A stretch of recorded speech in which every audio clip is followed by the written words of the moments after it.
Vamos a comenzar con el desarrollo de esta primera jornada. Recuerden, mañana también los vamos a esperar porque hay un programa de actividades muy interesante.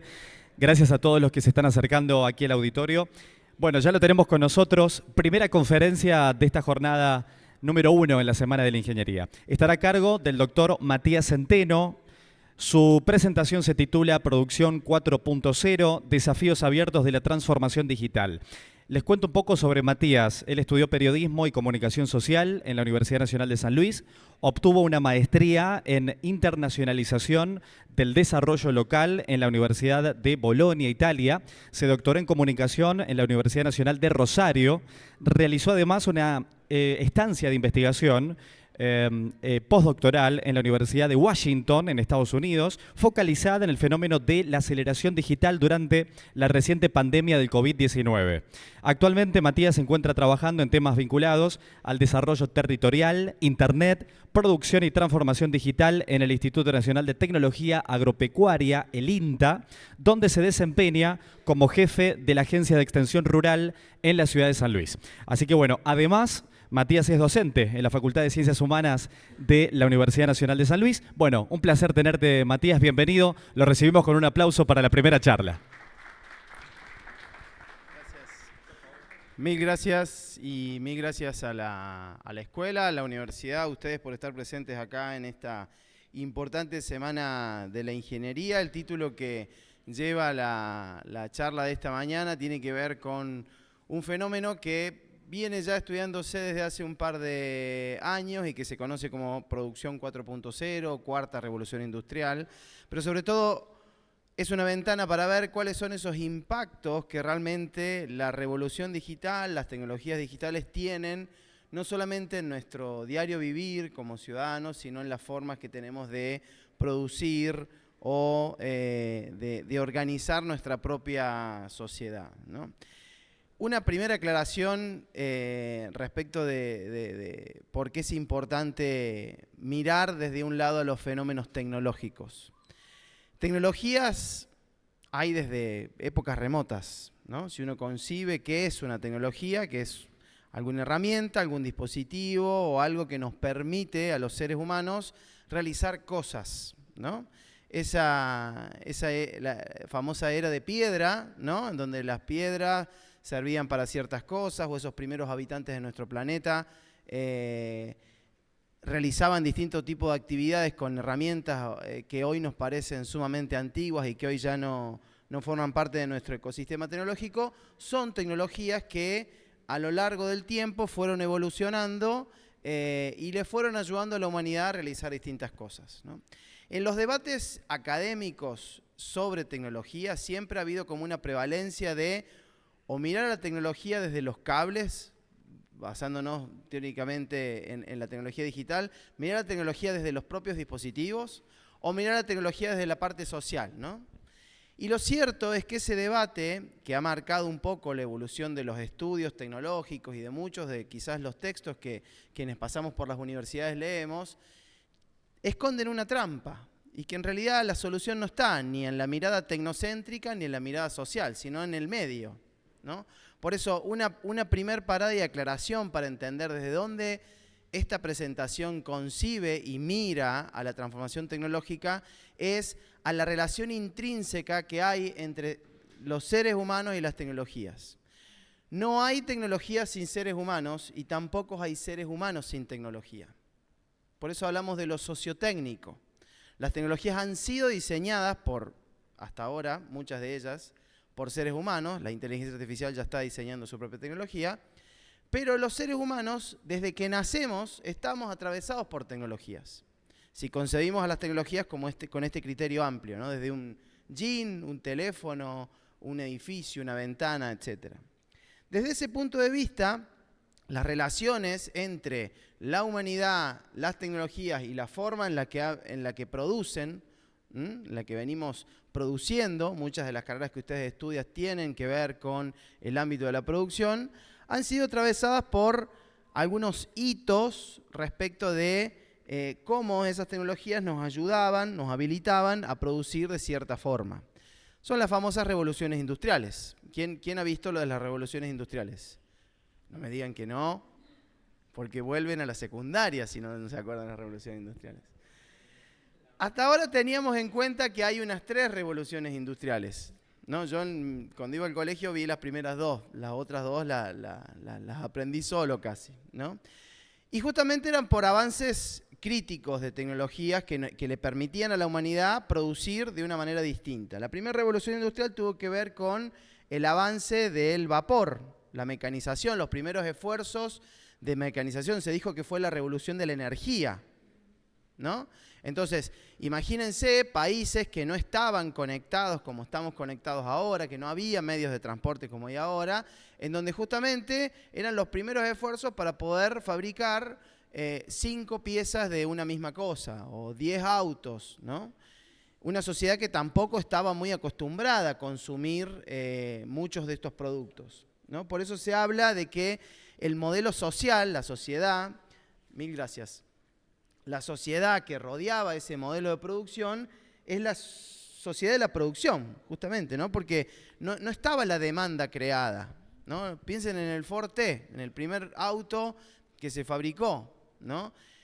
¿Quiénes podían acceder a ese primer vehículo? Muy poca gente. Entonces, las fábricas eran como reducidas. Luego, la demanda empieza a crecer, hay algo que se llama globalización, que también empieza a crecer, las redes de comunicación empiezan a crecer, ya no es el vapor, sino la energía eléctrica la que le da un nuevo impulso a la forma de producir, ¿no? De fabricar con esta tecnología mucho más rudimentaria al poder de la electricidad. Eso habilitó poder empezar a producir en masa a una sociedad que demandaba cada vez más, ¿no? Porque empezó a ver que había productos, ¿no? Que había autos, que había fábricas que producían esas cosas, ya no era la producción manual, ¿no? Entonces, esa sociedad, esa segunda revolución industrial tuvo que ver con la electricidad y es la base de muchas de las industrias que después vinieron, ¿no? Este ensamblado, estas formas de construir en línea y bueno, ahí hay un montón de fenómenos interesantes como no solamente el Fordismo, sino el Toyotismo y un montón de otras cuestiones que se van forjando ahí. Luego pasó mucho tiempo después, bueno, y el modelo social que acompaña esa revolución industrial ya no es el de la producción, es el de la distribución. El mundo empieza a tener un problema de distribución, porque empieza a haber cada vez más demanda. Alguien en otro país se entera que en Alemania están haciendo muy buenos autos y quiere empezar a acceder a ese auto. Entonces el mundo empieza como a trabajar para que el auto de Alemania viaje hasta España.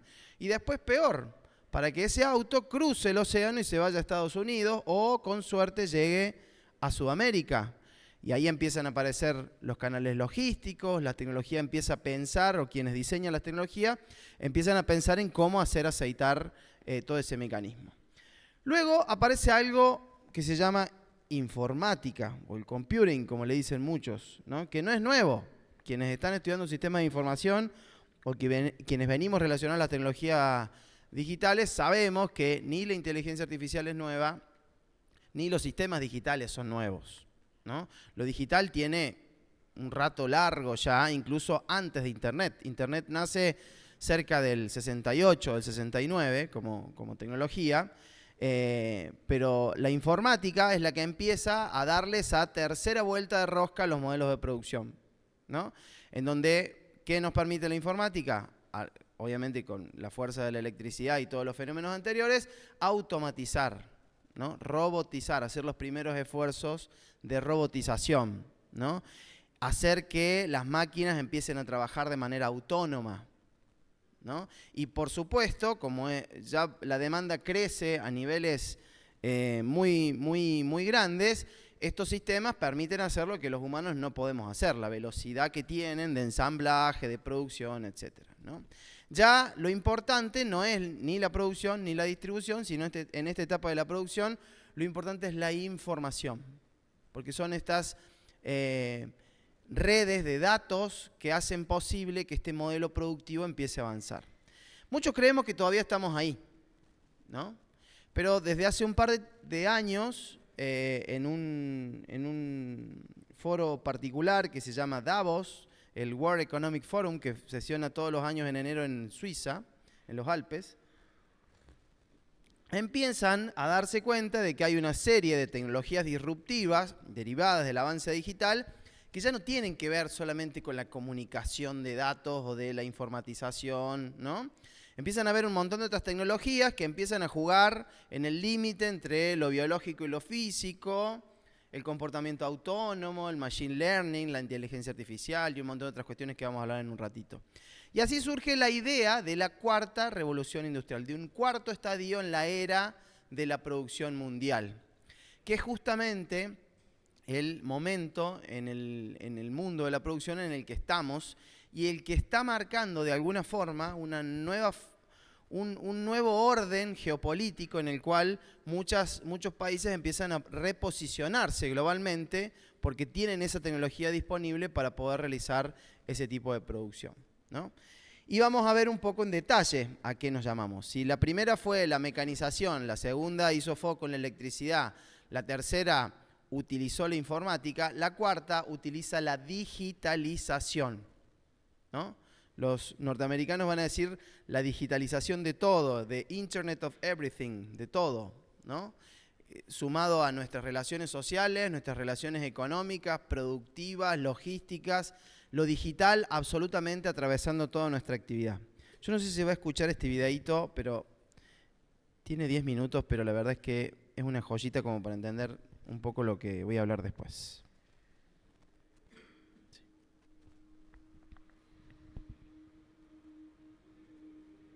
We are wondering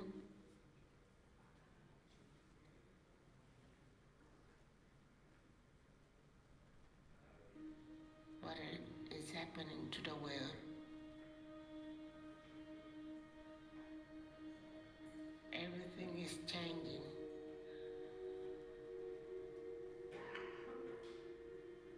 The very idea of human being some sort of natural concept is really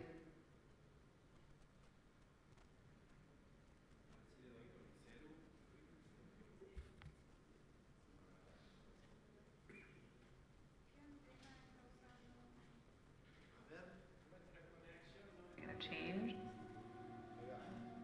Our bodies will be so high tech we won't be able to really distinguish between. Estoy usando la 3, esta, mira.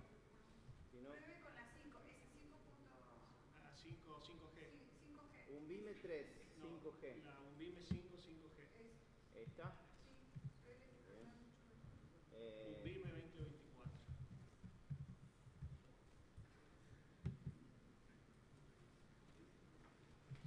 Vamos de nuevo.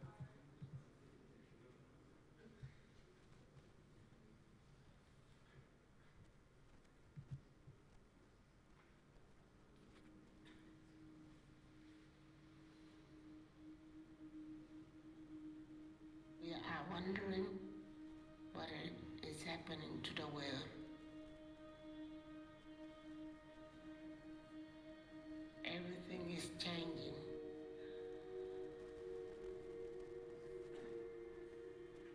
The very idea of human being some sort of natural concept is really going to change. Our bodies will be so high tech we won't be able to really distinguish between what's natural and what's artificial. Inside our own heads is the most complex arrangement of matter in the known universe. You might ask yourself, can we get to be superhumans?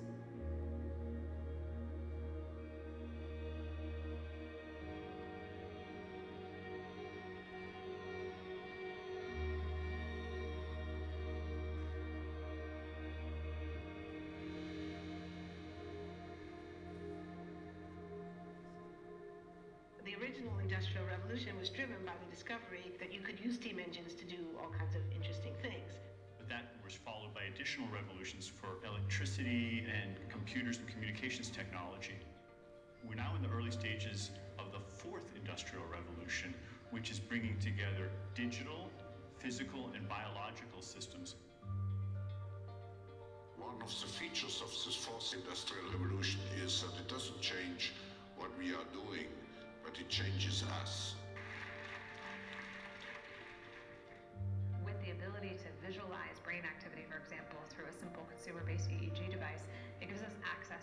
ourselves in ways that we've never before thought possible. It unlocks the black box that is the brain and enables us to really truly be able to realize an identity that is aspirational. There's now a scientific foundation for the effects of mindfulness on the brain, on the genome, on biological aging. When the human mind does know itself, then you get the potential for a new renaissance that restructures itself in terms of our relationship to life, our relationship to the planet, our relationship to work. We need a different economic model. By that I don't mean capitalism versus communism. What I'm talking about is a shift in the system along the lines of the two big changes that happened in the 20th century, Keynesianism, with a much greater focus on health and education and the role of government working with business, and then a reaction against that in late century to neoliberalism, where the focus was on free markets, freedom of the individual, and getting governments out of the way. We need a shift to a new system that will allow us to meet the basic needs of every human on the planet, that will live within planetary means, that will be fairer, and that will be focused as its key goal, not on growth per se, but on maximizing human well-being. And history tells us that a value shift is triggered by creation of a new story about how we want to live. I see the circular economy as something which fits very closely with mankind's goal to be innovative and creative and to always progress.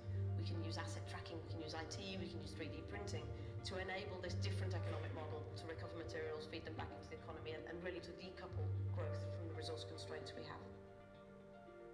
The reason we live in cities is not different today than it was 10,000 years ago. Even if we have got networks connecting us, we still want to have places where we meet in person. So this means the place where we work and the place where we live are much closer to each other, a city where we don't need to have big supply chains in order to produce things, where many things can be sourced locally thanks to 3D printing and robotics.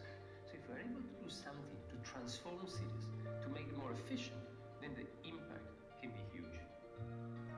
Think about the prospect of getting rid of plastics. We must not only be inspired or informed by nature, but actually use natural organisms with which to design products and building parts. Only instead of varying material properties, we're varying biological functionality. Design is critical today because it's the first signal of human intention. So the question of adding quality to quantity, it isn't a matter of simply circulating things that are potentially toxic. It's circulating things that are safe and healthy for all generations. So the goal is no longer, I want to be less bad, less monotonous, less unsafe, less unjust. It's really about a diverse, safe, healthy, and just world with clean air, clean water, clean soil, clean energy. Together we're fighting to preserve our fragile climate from irreversible damage and devastation of unthinkable proportions. If we think about the original Industrial Revolution, it was an energy revolution. I like to think of it as a kind of bookending of a period in human history during which we used fossil fuels, and it worked very well for us for a long time, but now we have to bring that to an end. We have energy technologies that can power our civilization, solar, wind, biomass. So then the question is, well, how do we get grid integration? Maybe the wind is blowing in Denmark, the sun is shining in Germany, and now you can move that electricity through an integrated grid. You can supply energy to everyone who needs it, and you can supply energy at all times.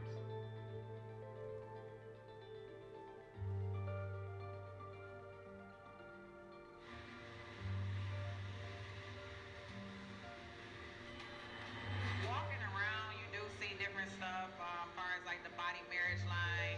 They use a lot of things that help them lift up and move things to the car. You just sit there and, program something, and if it has its own set mind to go ahead and do everything, and then as humans, we just come in and take the extra step to help the technology. It's not the cure-all for everything. There's definitely a lot of things where people perform the operation better, but certainly for the right applications, robotics are a huge improvement for the process.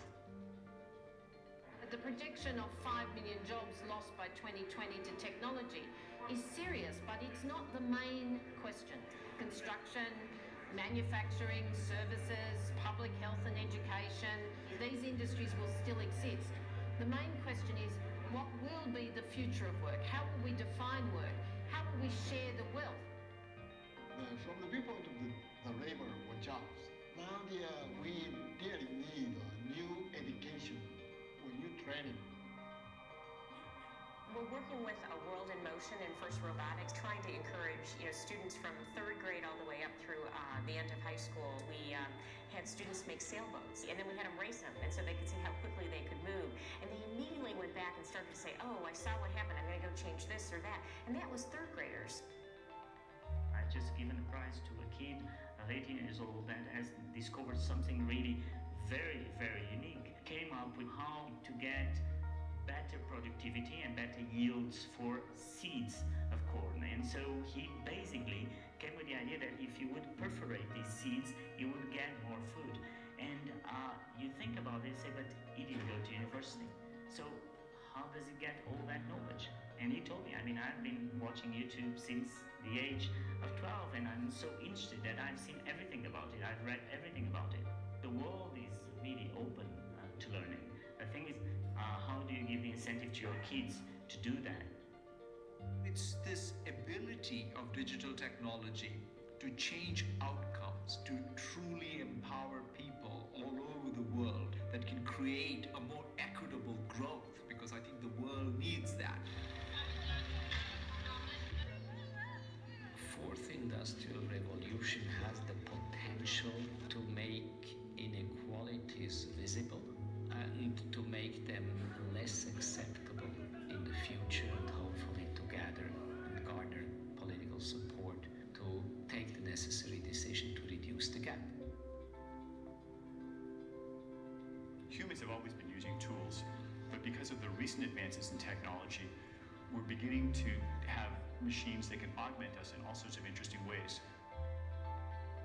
I was the first person in the world to be able to voluntarily move my legs while stepping in a robot by exciting the nervous system using electrical stimulators directly onto the spine.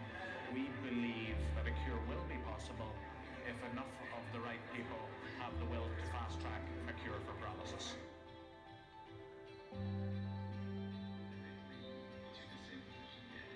We take two things from the patient.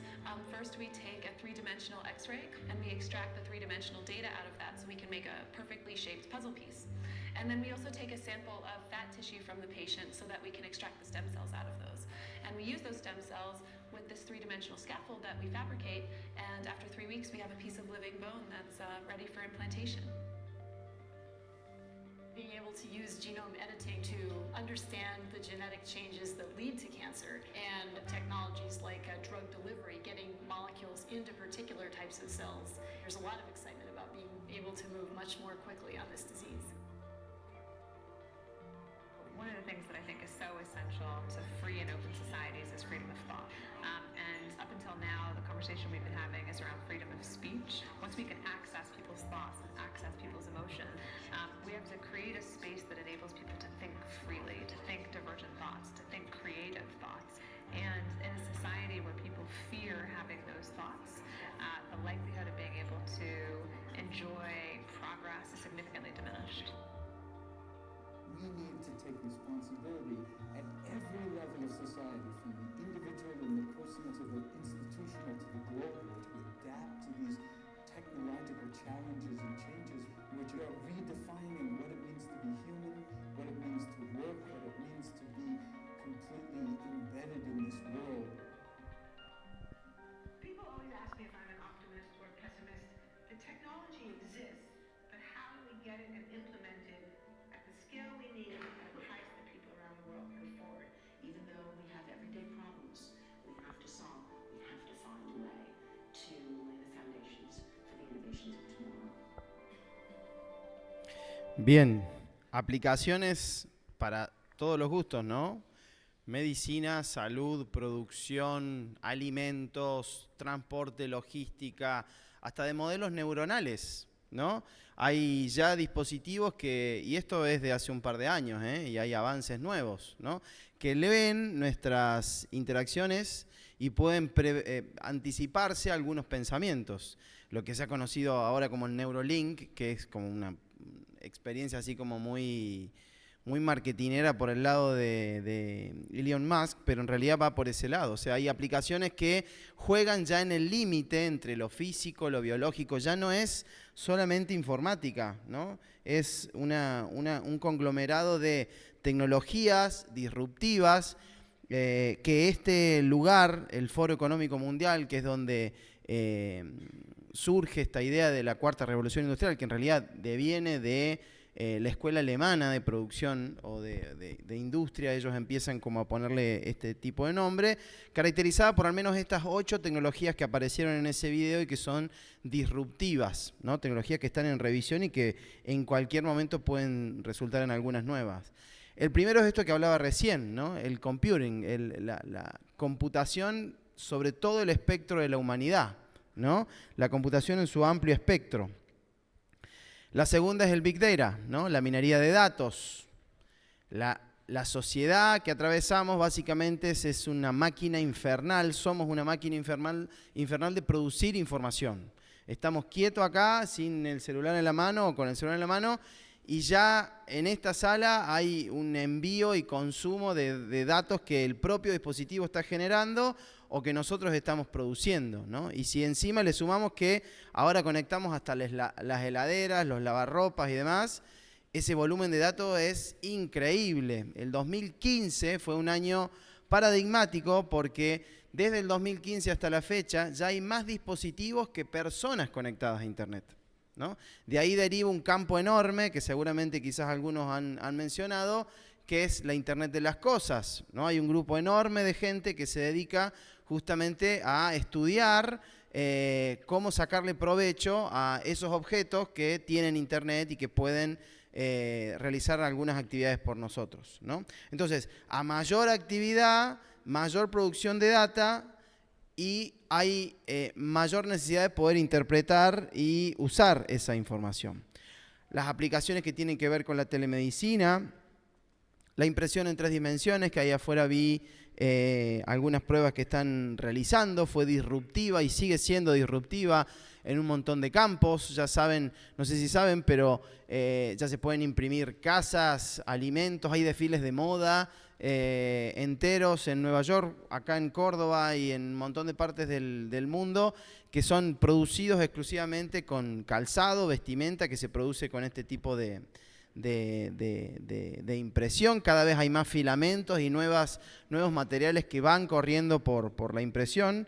Aquí en San Luis es conocido también varios avances, pero en el ámbito agropecuario, que es donde me desempeño, hay ya empresas de autopartes, de maquinaria agrícola, que no te envían el plano por correo electrónico y vos lo llevás a algún lugar donde esté la impresión, una impresora en tu casa, y ya te imprimís la autoparte que te hace falta para arreglar tal maquinaria, ¿no? No hace falta el gasto de tener que ir a Córdoba o a Buenos Aires o a algún otro lado a comprar esa autoparte y demás, ¿no? Hay cada vez más empresas e industrias que lo están utilizando. Digamos, muchas de estas cuestiones que parecen parte del futuro están mucho más cerca de lo que nosotros pensamos. Y justamente otra de las características que tiene este fenómeno digital es que la tecnología se hace invisible, ¿no? Lo digital se hace invisible.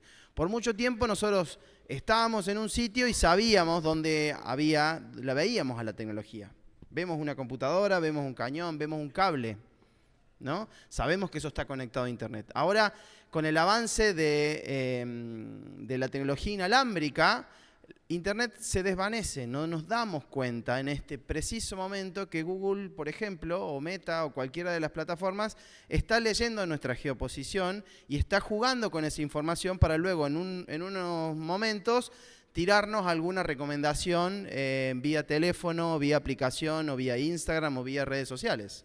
Y eso pasa, ¿no? Esto de que uno habla o tiene conversaciones en WhatsApp o en cualquier lado y después ves sospechosamente eso en las publicidades, es verdad, digamos. Los algoritmos están para eso, los dispositivos les ayudan, ¿no? Otra cuestión, una tecnología disruptiva, pero como una segunda vuelta a lo que ya vimos en la tercera revolución industrial, es la automatización a partir de la disposición de una mayor cantidad de sensores o de sensorizaciones posibles que ya no son solamente las básicas de temperatura y demás, sino que hoy, y aparte de la accesibilidad a esos sensores, hoy es mucho más barato, accesible que antes poder adquirir elementos para sensorizar algún sistema productivo y demás. El resultado del conglomerado de estas tecnologías es que las cadenas productivas resultan interconectadas, ¿no? Y no pensemos lo interconectado solamente porque tenga o no tenga internet, ¿no? Sino porque los distintos eslabones que hacen a la elaboración, desde la producción hasta el consumo de un alimento, está atravesado por distintos procesos que están tecnificados o digitalizados. Y por último, lo que todo el mundo está hablando ahora, el tema de la inteligencia artificial, ¿no? El aprendizaje automático, la independencia que la propia tecnología desarrolla para desarrollar mecanismos de aprendizaje automático y toda la controversia enorme que esto está produciendo actualmente en el mundo entero. Europa, por ejemplo, está en estos meses aprobando la primera regulación específica para inteligencia artificial, ¿no? Ya va a haber normativas, leyes que les van a impedir a las empresas o les van a poner límite a algunas productoras, pero a las propias inteligencias artificiales a correr o hacer uso de parte de nuestras vidas. Europa es bastante como avanzada en ese sentido, la ley del olvido que le obligó a Google a activar un mecanismo para borrar nuestros datos y demás, ¿no? Muchas de estas tecnologías están ahí, como bien decía, más cerca de lo que pensamos. Otro faro para ver, que les recomiendo mucho, es Gartner.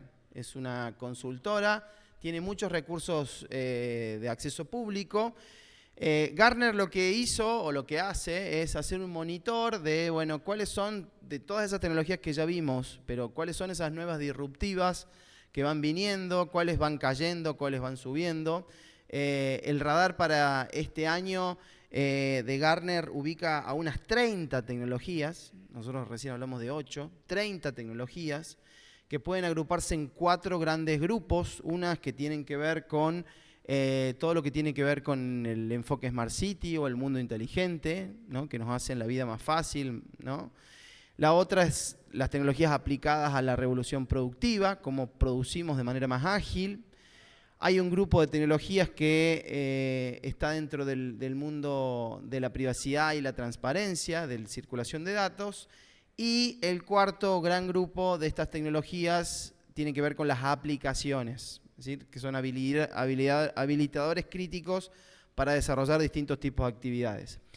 Gartner identifica una macro tendencia respecto de esto último que vimos, que no es menor. Fíjense que para el 2026, es decir, de acá a 2 años, la inteligencia artificial generativa va a alterar significativamente o va a estar presente en el 70% del diseño de cualquier desarrollo productivo tecnológico del mundo. El 70% va a tener en alguna de sus partes algo de inteligencia artificial tomando decisiones por nosotros. Y para el año que viene, el 80% de nuestras conversaciones online van a estar intermediadas por la inteligencia artificial. En este año es del 30%, ¿no? Un 60% más de crecimiento para el año que viene. Estas tecnologías, estas tendencias van cambiando, ¿no? Me interesa mucho este gráfico que el propio Foro Económico Mundial de Davos pone sobre, bueno, cuáles son las controversias, retos o dilemas que se abren a partir de acá. Una pregunta que no sé si el Foro Mundial se la hace y que siempre me la hago cada vez que veo ese video es ¿quiénes van a ser, qué países van a ser capaces de subirse a ese tren de la cuarta revolución industrial? ¿No?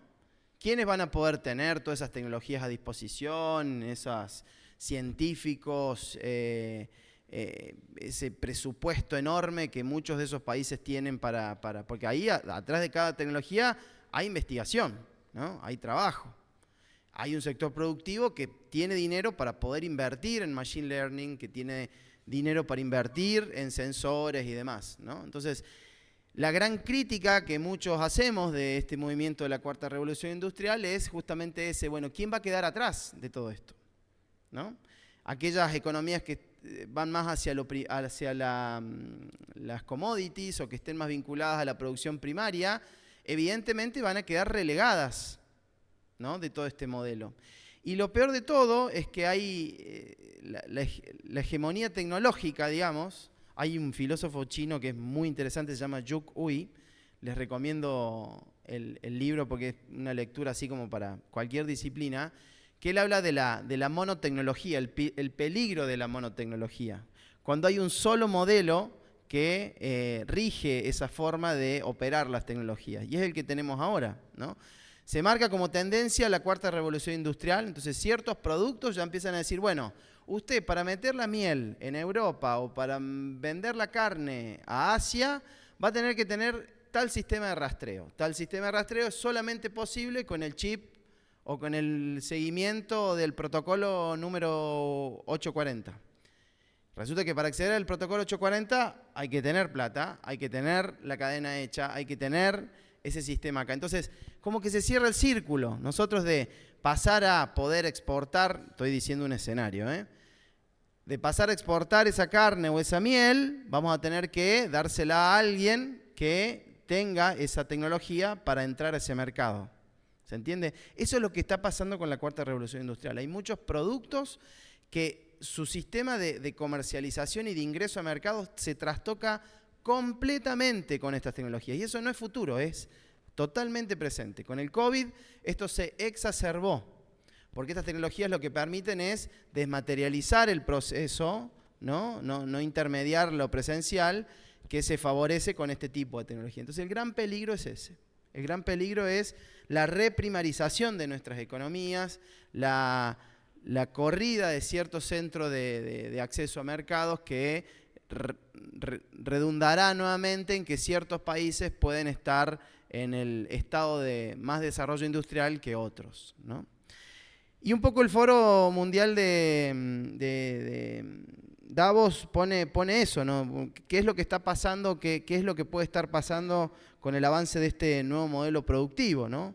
Y una de las cuestiones, ahí aparecen el tema del trabajo, el tema de la seguridad, el tema de la desigualdad, es decir, esto que comentaba recién, qué pasa si algún país no tiene la capacidad tecnológica para avanzar hacia este paradigma, qué sucede con él.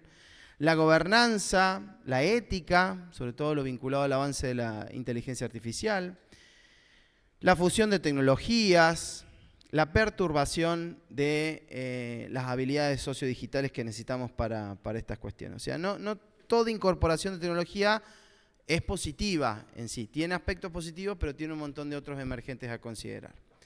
Como para cerrar esta primera parte e ir ya hacia los retos de la producción, me gustaría también que entendamos que a la par de ciertos nuevos modelos productivos, como puede ser este de la cuarta revolución industrial, nuestros sistemas económicos atraviesan un momento bastante paradigmático respecto de lo anterior, lo cual me hace pensar en la omnipresencialidad que lo digital tiene hoy en nuestra vida. Y no solamente porque podamos tener un teléfono móvil y estar en contacto o tener información al toque o esa instantaneidad que nos da las tecnologías, sino el cambio trascendental que las tecnologías tienen en nuestro mundo cotidiano, ¿no? Fíjense ese grafiquito que está ahí a la izquierda. En rojo está graficado el Producto Bruto. El Producto Bruto es de la macroeconomía, el indicador como que más se usa porque es el que mide el grado de riqueza que un país produce en un determinado tiempo. Por eso, cuando quieren analizar si una economía está bien o mal, comparan de trimestre a trimestre, de año a año, qué pasó con el PBI, el Producto Bruto Interno. Si ese PBI creció, quiere decir que esa economía produjo más plata, produjo más riqueza. Y si ese producto cayó, quiere decir que ese país está entrando o en recesión o tiene algún problema para crecer económicamente. Históricamente, como veíamos en las primeras revoluciones industriales, el crecimiento del PBI estaba atado al crecimiento de la demanda energética. Crecía la demanda energética, crecía el PBI. Y es lo que pasó hasta mediados de los 80-90. Fíjense, la línea roja, que es el PBI, con la línea azul, el consumo de energía, estaban casi iguales, ¿no? A partir de los 80-90 esto empieza a abrirse, pero paradójicamente o consecuentemente el Producto Bruto de muchos de los países empieza a crecer. Esto nos explica muy claramente que la economía deja de sostenerse en la energía para empezar a sostenerse en los datos, en la información, en la digitalización. Por eso hoy hablamos de que la economía es digital. No hay una economía digital y una analógica, ¿no? Por más que cerca del 37% de la humanidad todavía no accede a Internet, todos los circuitos económicos y productivos están atravesados en alguna de sus partes por un impulso digital. Y esto se ve muy claro en ese gráfico. Ya no dependemos ni del vapor, como hace al principio, ni de la energía, sino estamos dependiendo de las plataformas, del poder de los datos y de la información. Entonces, la primera clave para entender es que atravesamos un momento de la historia de la humanidad en una economía que está sostenida en datos, no en energía, ¿no? Esto hace que la economía se desmaterialice, es decir, actividades que antes se realizaban de manera presencial o que requerían de insumos físicos, ahora son inmateriales, virtuales. Pensemos en la industria de la música. ¿Quién compra un CD o un disco? Le pagamos a Spotify, ¿no? La industria editorial, ¿no? Los libros, los impresos, la industria del video, ¿no? El streaming y un montón de otras industrias que van reconvirtiéndose hacia lo digital, la industria de la fotografía, y así podemos ir, ¿no?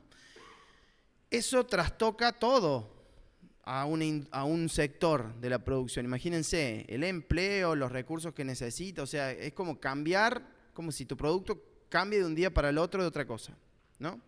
En consecuencia, crece el empleo digital y hay algo que es muy importante a considerar, el trabajo informacional.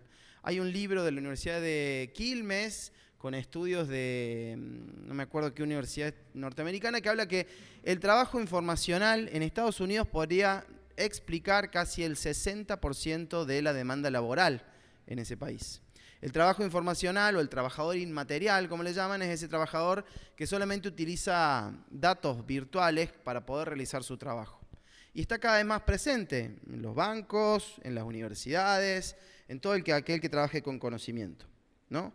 Otra característica, y esto lo saco de un informe de Naciones Unidas, es que la economía está plataformizada, está dominada por ciertas plataformas, por unas pocas, ¿no? Que son las que marcan las tendencias o los rumbos del mercado. Hablamos de Alphabet, Google, hablamos de Meta, hablamos de Alibaba, hablamos de Apple, hablamos de Microsoft y de Amazon y varias más, ¿no? Pero no son muchas, ¿no?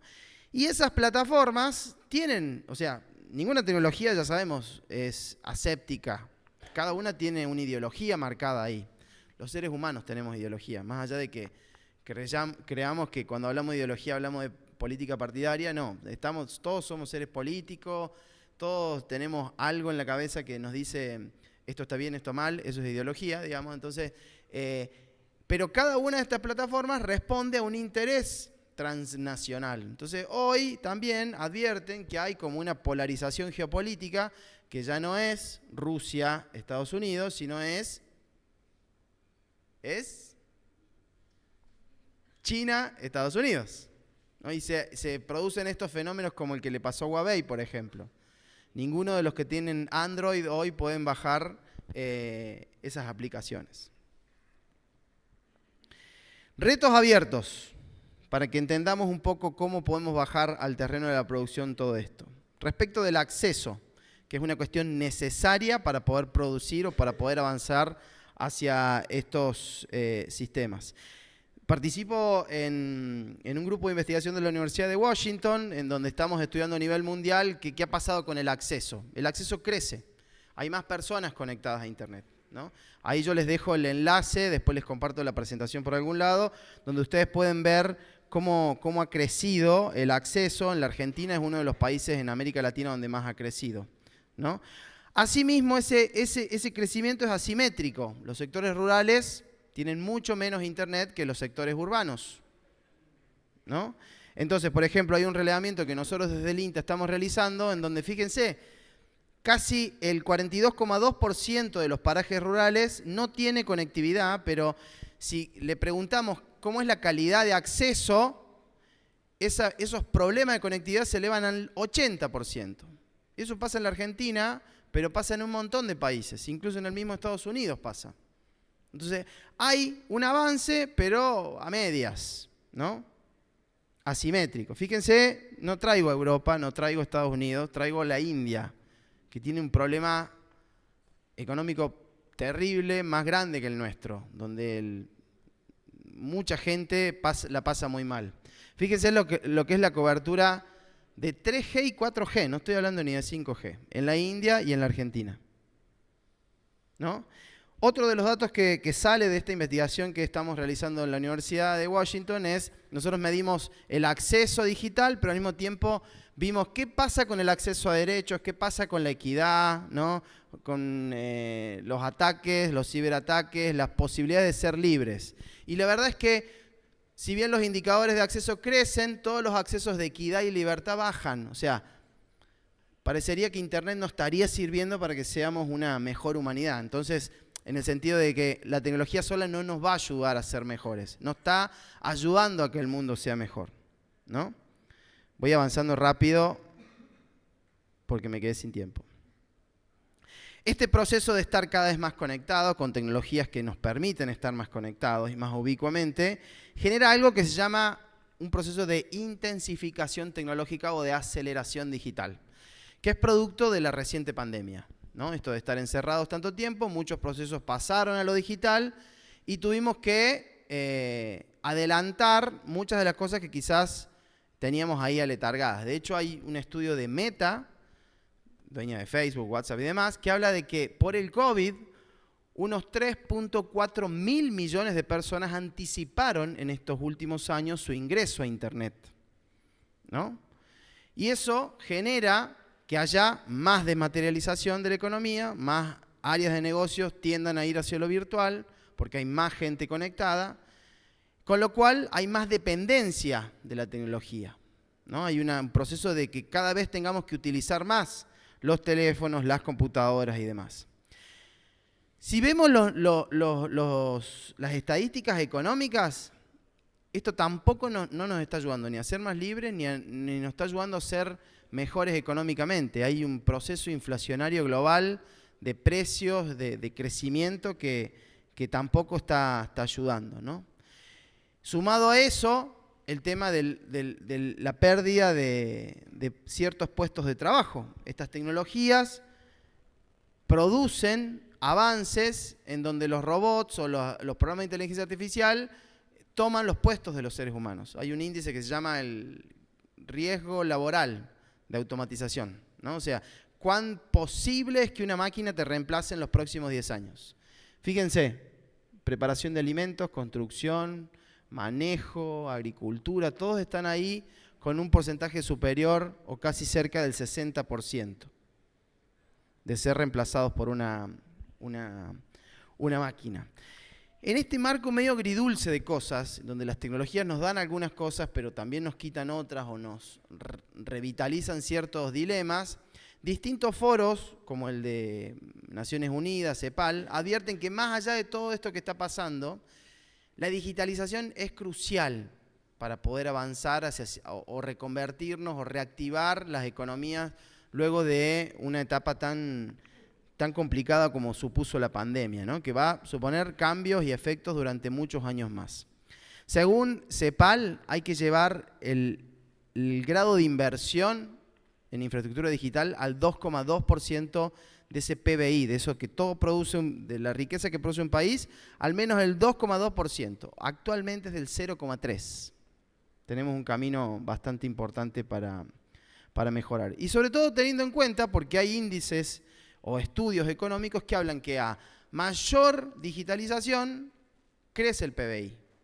O sea, un país puede ser más rico. Fíjense, habla este estudio de que 10 puntos en el incremento de la digitalización puede redundar en un crecimiento del 0,6 del PBI. Y llegamos hacia la producción. ¿Qué pasa con la producción? ¿Qué está pasando con la producción y la digitalización? Hay como también un avance bastante agridulce, ¿no? Muchas empresas, muchas pymes consideran a la conectividad digital como cada uno de nosotros consideramos como un servicio básico. Entonces, hay una alta penetración de Internet en las empresas. Ahora, el qué se hace con Internet es el que todavía está aletargado. Es decir, hay una digitalización que se llama rezagada, ¿no? Yo puedo tener Internet para entrar a las redes, para, no sé, acceder a información, pero realmente sacarle el jugo para interconectar las cadenas, para poder agilizar ciertos procesos, no está sucediendo. Solo el 37% de las pymes en América Latina utiliza a las tecnologías digitales para gestionar o para producir. Y eso es debido a que no hay sensibilidad por el tema, hay una escasa formación, pero también bajos niveles de inversión en tecnología, ¿no? Acá está, fíjense, la primera barra es el porcentaje de empresas conectadas a Internet, casi el 90%, pero si vemos el porcentaje de empresas que han desplegado algún canal de venta digital, algo tan básico como eso baja a casi el 19%, ¿no? Entonces, hay que pasar de esa Internet a poder empezar a sacarle el jugo bien claro. Acá esto lo voy a pasar medio rápido porque ya me quedé sin tiempo. Cinco cuestiones centrales como para entender, para cerrar, digamos, de por qué es importante tomar en cuenta esta marea de cuestiones agridulces que acabo de presentar respecto de las tecnologías, ¿no? Que son 5 aspectos que podemos tomar como cambios, como disrupciones, como oportunidades, como promesas, también como aprendizajes. Primero, tener en cuenta que hay nuevas geografías de lo digital. Ya no está solamente el impulso digital centrado en las ciudades, sino hay un sector periurbano, rural, que también está jugando fuertemente con lo digital y en donde las tecnologías digitales tienen mucho para dar, ¿no? En los sistemas productivos que están fuera de las ciudades, y eso está creciendo un montón, ¿no? Como futuros egresados de las carreras piensen que es un ámbito del cual se puede aprovechar mucho, y hay muchos productores y productoras que van a estar muy agradecidos con eso. Derivado de este proceso de intensificación digital, se profundiza la deslocalización, ¿no? Ya no es necesario estar presente en el lugar donde producimos, ¿no? Por ejemplo, el caso de... Esto es San Luis, ¿no? Son todos ejemplos de San Luis. Este es el caso de un corral en donde un productor instaló cámaras, tan simple como eso, pero después le fue agregando sensores para ir detectando algunas cuestiones respecto de sus animales. Él vive en la ciudad de San Luis y tiene esto en Chosmes, ahí a un par de kilómetros de la capital, y lo puede telegestionar, ¿no?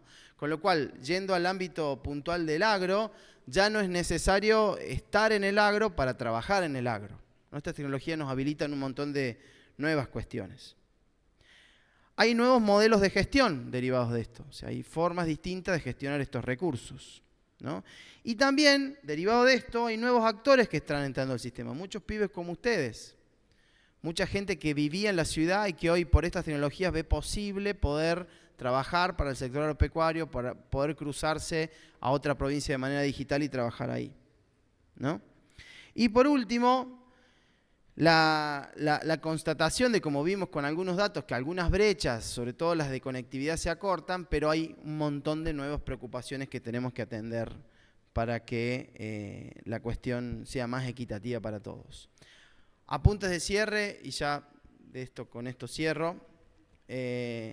Creo que en ámbitos como este de formación universitaria, me parece que hay un tema que ni el mercado ni la academia pone en foco, que es el diseño tecnológico. Para que muchos de estos problemas no aparezcan, o para terminar desarrollando tecnologías que incluyan y no excluyan a las personas, quienes diseñan las tecnologías somos los seres humanos. Y son profesionales como van a ser en esta casa de estudios. Entonces, necesitamos aprender a diseñar esas tecnologías. Hay un estudio muy interesante que una vez a mí me abrió los ojos. Me hablaban del sesgo algorítmico de género. Yo al principio dije, ¿qué es eso? Y es cierto, el 90% de los programadores son varones. Entonces, los sistemas informáticos que devienen son con mentes de varones, que excluyen, y hay encuestas y estudios que lo demuestran, que excluyen a la dinámica o a las socioemociones de las mujeres. Ni hablar de otras comunidades, de LGBT y demás, ¿no? Muchas de todas estas tecnologías que nosotros estamos usando son diseñadas, y doy fe porque viví en ese lugar y estuve en contacto con ellos, en 5, 7, 10 focus group que hacen en California. No están pensadas en nosotros. Entonces, diseñar las tecnologías pensando en los problemas reales de personas como nosotros acá es sumamente interesante. Y es crucial para evitar todos esos problemas de equidad a los cuales hacía referencia, ¿no? Y ese diseño tendría que ser conectado con problemas reales, ¿no? Con valores humanos. Nosotros le tenemos que enseñar a la inteligencia artificial los valores humanos. Y sobre todo un diseño centrado en las personas, ni más ni menos que es retomar las riendas de nuestro futuro digital, que parece haberla relegado a las máquinas, y no es así, sino que nosotros justamente desde espacios como estos podemos reconvertirlos, construirlos y adecuarlos para solucionar los problemas que tenemos como humanidad. Nada más. Mil gracias. Disculpen la demora. Muchas gracias, Matías. Vamos a invitar a la coordinadora de carrera de EICA, la ingeniera Marina Ramírez, que le va a hacer entrega de un reconocimiento, un obsequio, como recuerdo también de su paso por esta jornada. Matías Centeno con nosotros. Bueno, les recordamos que hay una variedad de actividades previstas para esta jornada y para la de mañana. En el ingreso a este auditorio hay un par de stands, pueden acercarse para conocer más de los proyectos de los chicos.